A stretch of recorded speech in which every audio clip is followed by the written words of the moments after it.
Back in 2018, the most money ever spent on a car was about $70 million.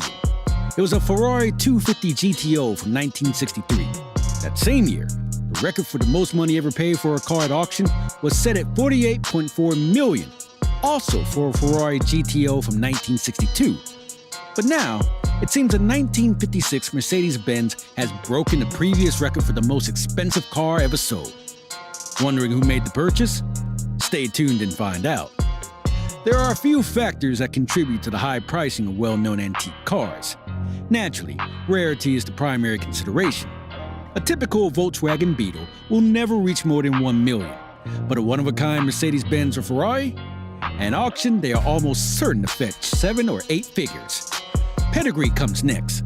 A unique race car with a thorough history will attract more attention and, as a result, command a greater price than an unknown vehicle, especially if its racing resume boasts illustrious drivers or historic victories. Last but not least, it really comes down to quality and creativity. Is the car entirely original, perhaps except for the paint or the upholstery? Do the chassis, gearbox, and engine have matching numbers? Of course, other elements affect the car's worth as well, but these are the ones that have the greatest impact. When it comes to pricey antique automobiles, there are other car brands, and then there are Ferrari expensive classic cars. So when RM Sotheby's, the world's leading classic car auction house, sold the Ferrari 250 GTO to the world record tune of $48.4 million in 2018, it was a pleasant but conceivable prospect. The car certainly has the pedigree. It was the third GTO ever constructed out of a total of a limited 39. It had competed in numerous races all over the world and took home many victories. These victories include class victories at the 1963 and 64 Targa Florio, as well as the 1962 Italian GT Championship. But 39 built pieces of a car cannot be compared to only 2 built pieces. For many years, Mercedes-Benz had only 2 pieces of the 300 SLR Uhlenhaut Coupes, displaying one of them in its Bad Constant Museum and keeping the other one in its auto vaults. Of all the cars we thought we would see on the market, many people didn't see this coming. However, Mercedes had other plans in mind, it seemed. They must have had a good chuckle when the world was debating the next most likely contender for the most expensive car. Ferrari was ranked as being the most likely car manufactured to sell a car for over $100 million mark. Of course, the top brand, like Mercedes, was a close contender, as it had previously made several record-breaking sales. In 2013, the Bonhams auction house sold a 1954 Mercedes-Benz W196 for $29.6 million, breaking the previous record for the brand. The sale almost single-handedly gave rise to a startling 60% increase in the Hagerty Price Guide Index of high-end collectible cars. Most of the 1930s and 1950s Mercedes-Benz racing cars are uncommon, and the majority of them are still in the factory's possession. Putting any of them on the market any time would result in high demand. The demand blasted to outer space when they put up one of the 2 1955 Mercedes-Benz 300 SLR Uhlenhaut Coupes for sale. The exclusive auction was held at the Mercedes-Benz Museum in Stuttgart, Germany, with the infamous RM Sotheby's acting as the sales broker of the transactions. Bidders in attendance were screened by Mercedes-Benz, and the record-breaking car was the only lot up for grabs. It certainly deserved to be center stage, as the antique automobile was famed for its engineering, design, and speed. The car stunningly broke all previous records for the world's costliest vehicles and was sold for a staggering 135 million euros. That equals about $142,769,250, vastly outshining the Ferrari GTO by more than $95 million. The winning bidder was a private collector whose identity was not made public by RM Sotheby's. The vehicle was named after Rudolf Uhlenhaut, the vehicle's main engineer and creator who oversaw passenger car development.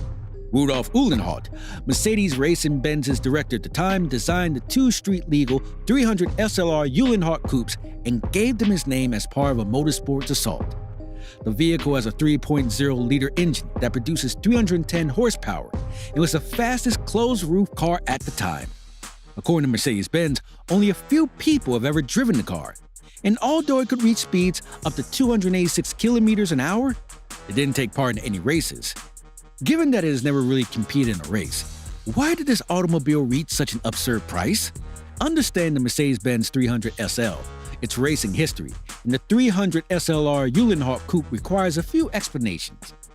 The two Uhlenhaut Coupes were actually built on a chassis that supported the company's contemporary W196 track vehicle, despite having a striking similarity to the renowned gull-wing sports car of the 1950s. Mercedes-Benz was ruling the post-war period of racing, much like it controlled the pre-war era before the horrific accident in Le Mans. With various vehicles, including the W25, W125, and W165, it achieved success in both Grand Prix racing and world speed record attempts before the start of World War II.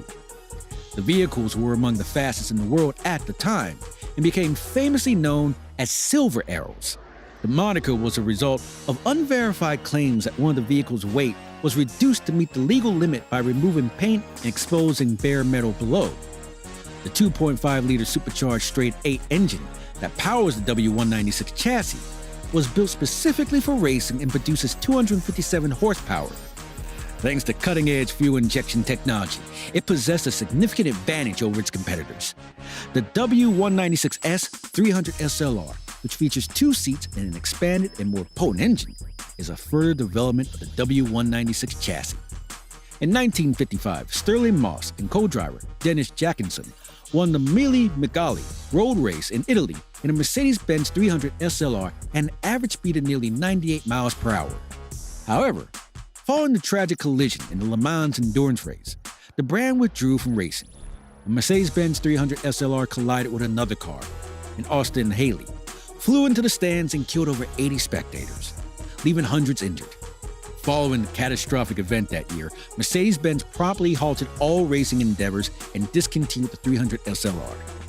9 300 SLRs were ultimately produced by Mercedes-Benz, with 2 being set aside by Rudolf Uhlenhaut, who was the company's head of design at the time. These 2 vehicles were intended to be constructed as street-legal automobiles, with one serving as Uhlenhaut's personal vehicle.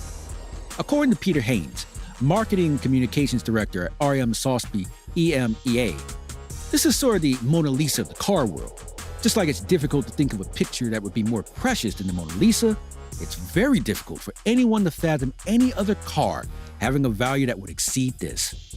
In further remarks, he said, "I don't think anyone really did actually imagine that Mercedes would sell one of them." People have also been curious about what Mercedes would do with the sale of the vehicle. The organization generates several billions in revenue annually, and surely they aren't intending to add the profits from the car to that. The profit from the sale of the startlingly expensive vehicle is expected to generate money, an endowment to finance new charitable projects from Mercedes-Benz. A not-for-profit organization, under the supervision of the firm Mercedes-Benz Fund, will be dedicated to offering educational scholarships for courses in sustainability, as well as science, technology, and engineering. According to Marcus Briet-Schwartz, head of Mercedes-Benz's corporate heritage division, the private collector who purchased the vehicle promised to make it available for public inspection on exceptional occasions. The Mercedes-Benz Museum will also continue to display the company's second prototype of the car. According to reports, the sale may increase the value of other high-end vehicles, such as the Bugatti Type 57 SC Atlantic, to 9 figures. The best specimen of these automobiles now sell for prices that are comparable to some of the best works of art from the 20th century, which really highlights how much the collector car market has developed over the previous 10 years. And there you have it. Now you know all about the most expensive car ever sold in auction. At a price over its weight in gold, do you think this vehicle is worth it? Let us know in the comments. Be sure to share, like, and subscribe, and we'll see you in the next video.